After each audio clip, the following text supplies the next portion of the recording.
Hey guys, Michael Griffiths here, founder of Referral Marketing Guru, and welcome to this expert interview series. I'm super pumped, only because most of the stuff that we do through our social networks and through Facebook in particular, I've learned from this guy. So to be able to share him with all of you guys is super exciting. So whether you're listening to us on our Get More Referrals Today podcast, watching us on Referral TV on YouTube, or through any of our social platforms, great to have you with us. Kevin Hutton, thank you for joining me. It is super exciting to be able to have you on our expert interview series. Thanks, Michael. It's awesome to be here. Very cool to be on your show here. This is actually the first one of these type shows I've ever done, so pretty cool. Brilliant, fantastic. So I will certainly not be polished. So there you go. And I'm not either. So therefore, we're in the same boat. We're going to have a whole bunch of people going, okay, Michael, you've just told us how amazing this guy is. Who is he? So start me off, Kevin, a little bit more about yourself, the things that you're doing, and then we'll dive deeper into it from there. Okay. I would say from 30,000 feet. The short version is I started internet marketing in 1997, made my first dollar online before there was a Google. I bought a pay-per-click on Google the first day that was possible to do, which was, I believe it was 2001, and have been thankful to live a life with running online businesses ever since. Currently, I own a business called Clients Every Day. I have actually 4 different companies, and some of them I call oil wells. And so I've got these sort of little gushers that aren't things that I work on day in, day out. But our main business is called Clients Every Day. And it has 2 arms. There's an agency business where I run ads for some clients like Taki Moore and Kevin Nations, Shanda Sumter, some of these sort of bigger guys in the, coaching and consulting world. And then so that's the agency side. It's really small. We only have about 10 clients. And then the other side of the house is training. And what we do there is we teach people how to do the stuff that we're doing and learning, doing the stuff for these big guys that like to spend a lot of money. Yeah, no, brilliant. And as we'll dive deeper into, what you're about to see is someone who has worked out human behavior, human psychology with what happens online and brought the two nicely together. So there are so many people out there who go, oh, yeah, I understand how to run Facebook ads, and that's fine. But if you just understand how to tick this box, create this audience, but you don't understand human behavior, well, you're not going to get the traction that you should be getting. And that's what I love about, I've had the pleasure of, at least now the last 18 odd months, having the pleasure of knowing Kevin really well, listening to the things that he's talking about, and the traction we get on social media is just through the roof.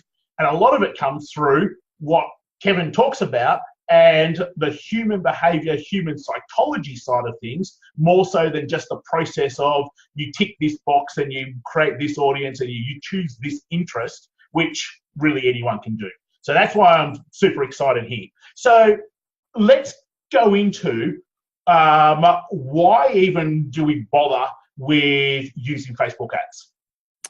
Well, for some people, they probably don't have to. If their business is, if you're a small business and you only want to have, if you're only looking to make, $100,000 a year or so, you might not need to. So, you can do it all organically and just work your organic,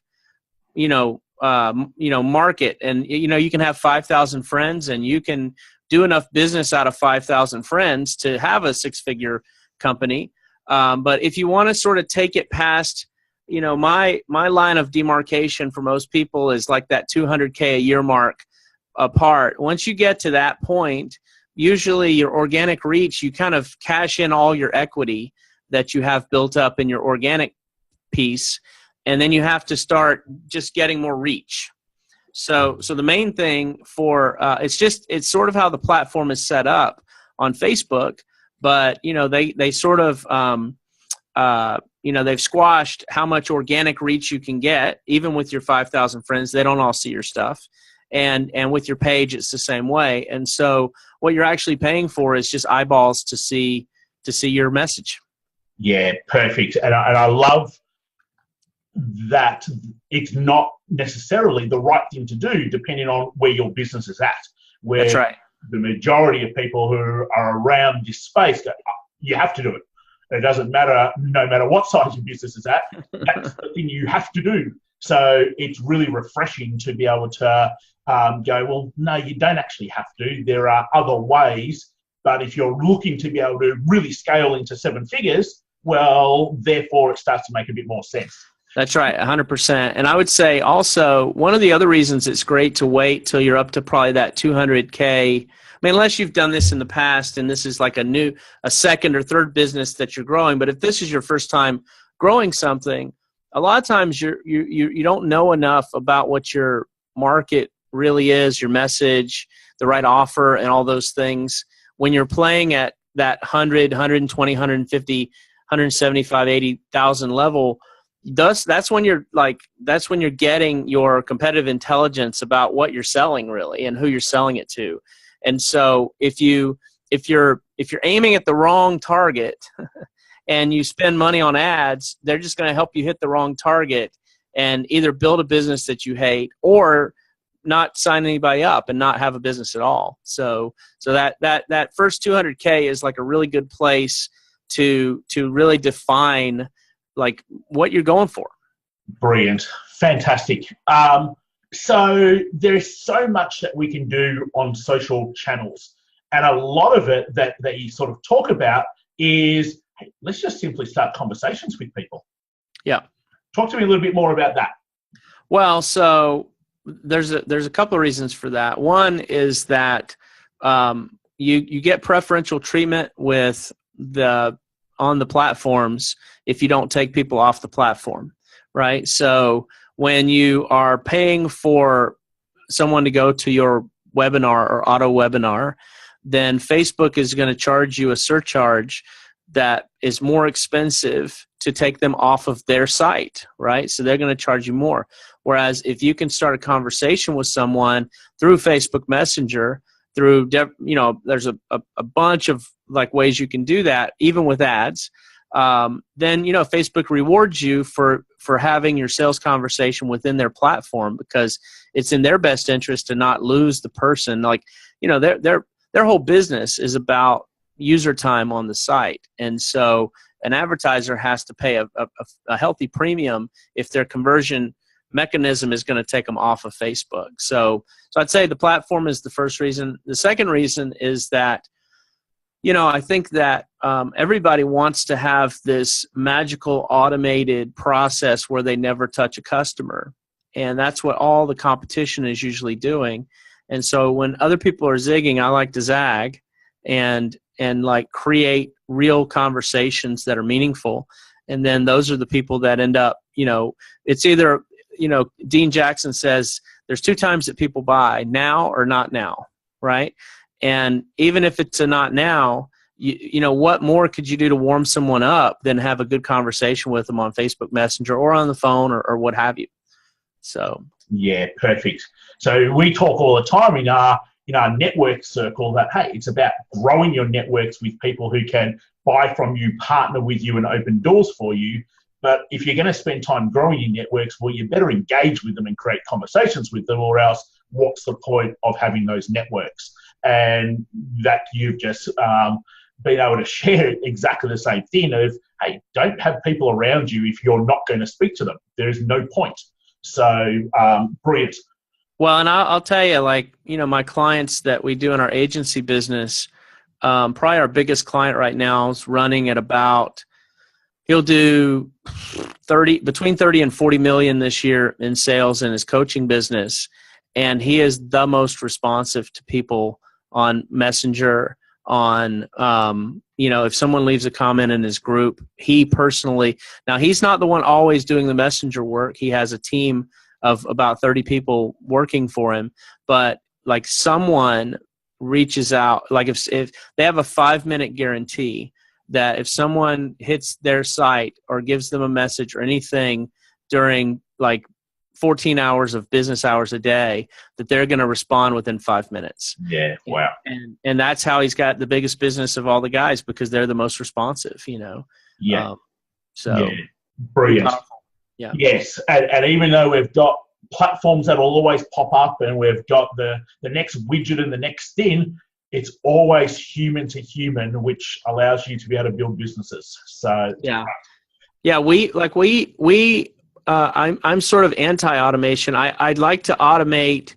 I like to automate the simple things, but then have the automation lead to a real conversation. So like ManyChat, we use it completely different than everybody else. All these people have 42 steps and they like funnel you down the kraken of death, but to spit out a client or whatever. And what we do is just try to have a couple of little messages at the beginning that sees if the person is responsive and if they're like wanting to really communicate with us. And if they are, then we take it over manually and chat from there. Yeah, brilliant. So we talk a fair bit around just retargeting people that already have shown an interest in your business, in your product, in your service, rather than trying to reach out to cold people. Hey, let's actually talk to the warm people who have actually shown an interest right now. What sort of things should people be doing around talking, retargeting people who have already shown an interest? What sort of things are you guys doing and looking at the moment?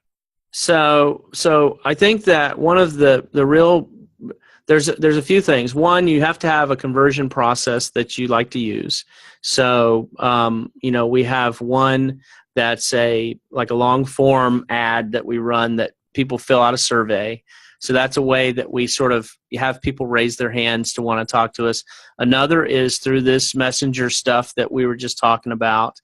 And then, a third is getting them into a Facebook group or something and sort of warming them up in there. So we have like different levels of connection that we like to go with depending on the warmth of the lead. So one of the things that we do is like we have this thing that we run for clients called I like to name stuff. So I call it the Hydra. And like if you remember Hydra from mythology, it's like it had 7 heads, and if you cut one head off, another 2 pop up, right? And so what we do is like the top of the Hydra has 7 videos, and these are like your cold traffic videos. And those videos are what we call the 7 problems in the market. And that's for the cold people.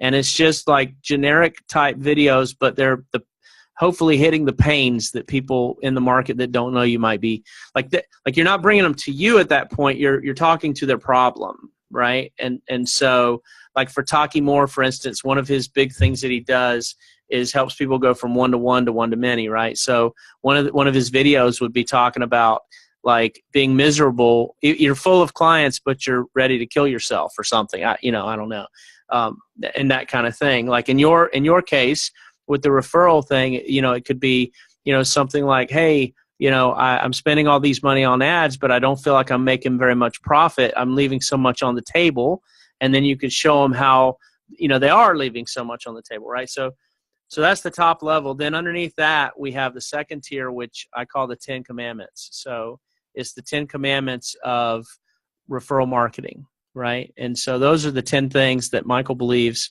about referral marketing that are the right things to be doing.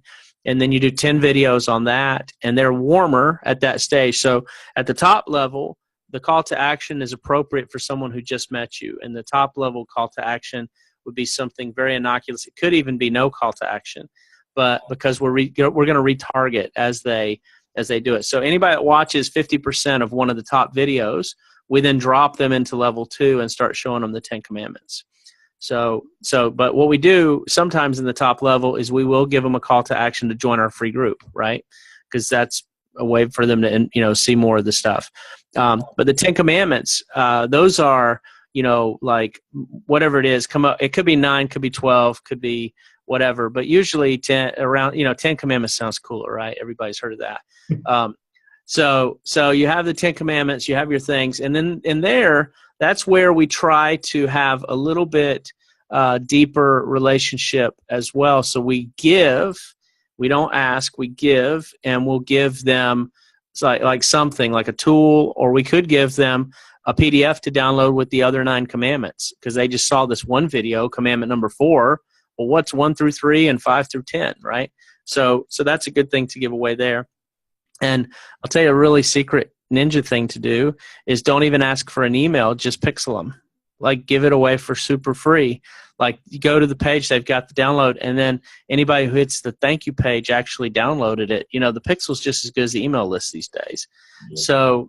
So then you can pixel anybody who actually saw the videos, and then have another pixel group of people who actually hit a certain page on the site, which would be the thank you page, which means they downloaded the stuff. And then the third level, we have what we call 30 Days in the Life, and this is where they get to know, like, and trust Michael and see that you're a regular human and not like a serial killer or something. And so you just, you know what I mean? You show them your normal stuff, right? And then on that level, that if we're doing like I call it the introvert selling system, the ISS. If we're doing an ISS, then we would give them a chance to fill out an app. If we're doing like a messenger thing, we'd give them a call to action to just send us a Facebook message if they'd like to chat. And, you know, like for Taki right now, he's really good at this. And he's got probably 100 chats going at any given time with different people who are like actively chatting with him. And he's got a girl named Amy who does it. And so it's just sort of this evergreen type, you know, conversational thing that happens. Yeah, brilliant. So if you're listening, watching, that might just sound like, wow, I can't do it. Bottom line, what Kevin's just saying there is just start sharing your message more often with people who are interested in what it is you do. Stay front of mind of them. Give them reasons to continue to like you and follow you. Give them reasons to take another step with you. And the easy way to be able to do that is through doing Facebook Lives, being able to boost them, retarget them. So to keep it nice and simple, just keep front of mind of people who have already shown an interest by you sharing your messages and being yourself. So yeah, and I guess I should have qualified that.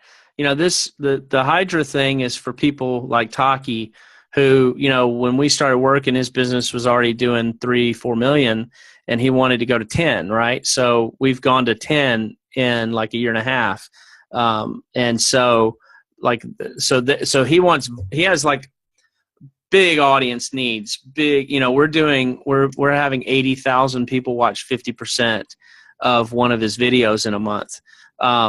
But if you have a smaller like ambition, like say you're wanting to go from 250K to 500K, instead of doing like a Hydra, we have another one that we call the Serpent, which instead of having 7 heads, it's just got like 1 or 2.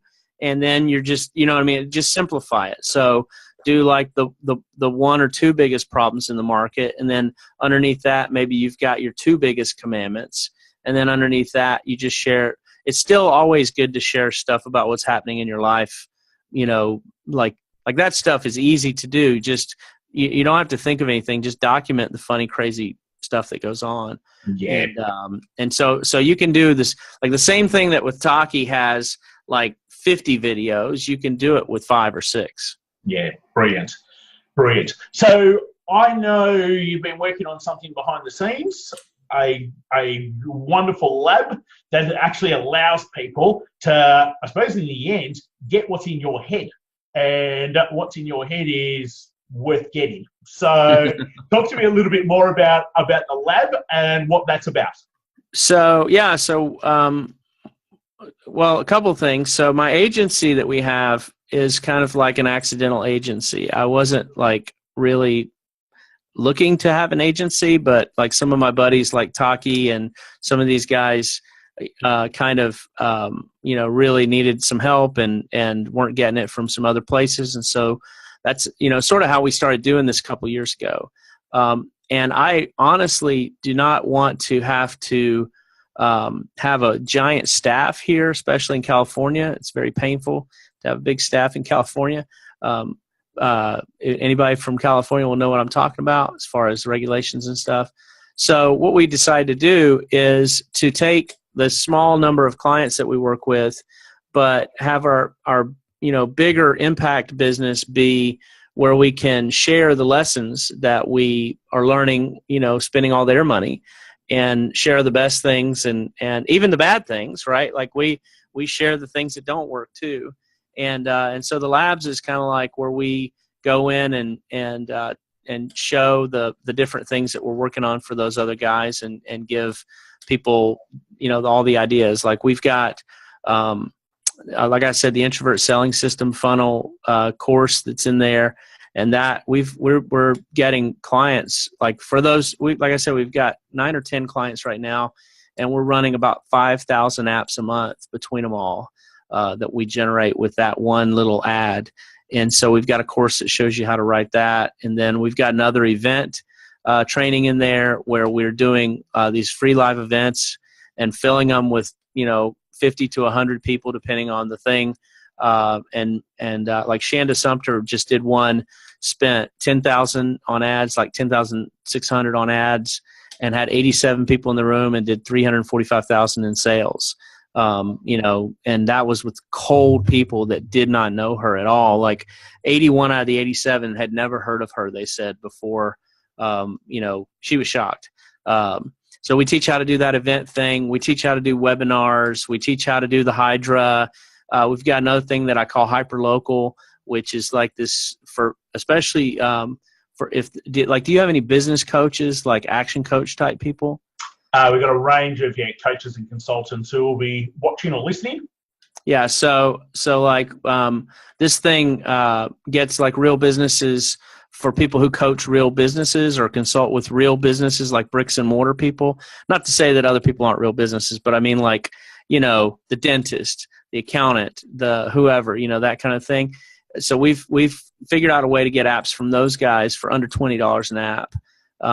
And so we've got like a little thing that we've rolling out to like some franchise type places for that, but we teach how to do it in there. So that's sort of the thing. It's our lab, and that's where we share everything that we're doing that we think is cool. Yeah, brilliant. So that gives you an opportunity to be able to stay up to date, go through things that are already being tested, and really take in the best of the best. So we're going to put the link in the description, whether you're listening, watching, seeing this on social platforms. There will be a link in the description for you to be able to find out more about the lab. It's certainly something, I think you were saying, Kev, that it's something like $347, $397 a month. Something like that. I'm not even sure, honestly. Yeah. I don't do that part of it. I just create the content, Perfect. So for less than sort of $400, $500 a month to be able to definitely get that sort of insight and that sort of knowledge and that sort of training. It really is a bit of a no-brainer. We're spending with these clients between $500,000 and $1 million a month in ad spend. So I mean, you don't get visibility into that kind of, and this is in 10 different niches. I don't have anybody that's competing against each other because that's kind of creepy. So it's like we have pretty good visibility across what's working in different areas because of that. Yeah, brilliant. So if that's of interest, look out for the description below so you can find out more about that. Just before we wrap up, one ninja thing that you're doing at the moment. I'm going to put you on the spot. It wasn't part of the questions. Yeah. One thing that you could share at the moment, what would that be? As far as Facebook ads or just in general? Or anything at all? Well, I'll tell you two things. I'll tell you one is a family thing. We do a thing called unschooling with our kids, which is like homeschooling, except we let the kids sort of self-direct the curriculum, so they get to choose what they're into. And it's probably the most ninja thing I think we do because, like my daughter is an actor on Disney Channel and Nickelodeon. She's also in the studio recording her first album. My son has a YouTube channel and 2 game apps in the App Store. My other daughter has her own business. She's 19 years old, has a business called Teen Music Insider that has 300,000 followers. You know what I mean? It's like, so as a personal family thing for entrepreneurs, I would just look into Unschooling is the name of it. Elon Musk does it with his kids. A guy named Leo Babauta is a guy that I read a lot about from. So I think that's a really cool thing. And then the second thing I would say that's like a really cool ninja thing is this hyper local thing. So one of the deals with Facebook is everybody tries to advertise to the giant markets, and you end up competing against all the biggest guys' ads, and your ad spend is an auction, right? So you're auctioning against guys with much bigger budgets than you, and so you end up with, for lack of a better way to say it, shitty leads, right? You get the dregs, and people like wonder why their apps aren't any good. So what we've figured out is if you can keep the targeting broader, have the messaging in the ad very specific. So what I mean by that is, like, the targeting would be, say you were looking for dentists. The targeting would be very broad for business owners, and then the messaging would be for dentists. But then drop a tight geography around the ad itself. In other words, just in Miami, Florida, right? So your messaging, your targeting is for business owners, your messaging is for dentists, and then you drop a 5 or 10 mile, or probably 10-mile radius around Miami, Florida, and we'll get dentists filling out full apps to work with us for $40. Which is a hard market to reach. Like, that's why I picked dentists, because they're one of the harder ones to get to really fill out good apps. So instead of going, like, trying to find a magic target, which is what everybody does, use the other demographic things you can do as far as, you know, geography or age or things like that to narrow your targeting so that you can and you find much higher quality leads. So. Brilliant, great share. Fantastic. The other one last thing, the other nice thing about that is you never run out of cities, so you can do that 500 times worldwide. You know what I mean? It's like you really have a lot of reach doing it that way too. So anyways. Yeah. Spot on. Great. Kevin Hutton, thank you so much for jumping on. Wealth of knowledge as always, and really glad that you could share that with us. Of course, brother. Happy to. No, brilliant. So again, thank you so much for joining us, whether you're listening to us on our podcast, through Referral TV, or on any of the social platforms. That is our latest expert interviews. We do them every week. Make sure you subscribe to either the YouTube channel or to the podcast station so that you keep hearing great people bring you great knowledge from around the globe. Till next time, guys, take care, and I'll speak to you real soon. Thanks, Michael.